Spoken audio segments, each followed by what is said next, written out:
بسم اللہ الرحمن الرحیم۔ کیا صحیح کیا غلط، کتاب الصوم یعنی روزے کا بیان۔ از افادت حضرت مولانا مفتی اسامہ صاحب ڈنڈرولوی دامت برکاتہم العالیہ۔ آواز و پیشکش محمد شہزاد جامعی۔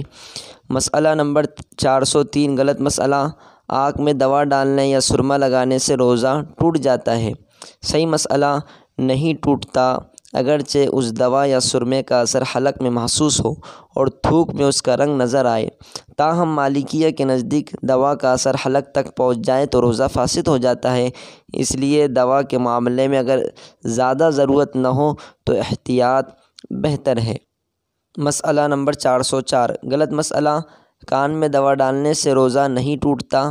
صحیح مسئلہ، ٹوٹ جاتا ہے لیکن صرف قضا لازم ہوگی، کفارہ نہیں۔ مسئلہ نمبر 405 غلط مسئلہ، نہاتے وقت کان میں پانی چلا جائے تو روزہ ٹوٹ جاتا ہے۔ صحیح مسئلہ، نہیں ٹوٹتا ہے، البتہ اگر جان بوجھ کر پانی اندر ڈالا تو اس میں اختلاف ہیں، تصحیح دونوں طرف ہے، پس احتیاط کرنا چاہیے۔ فقط والسلام۔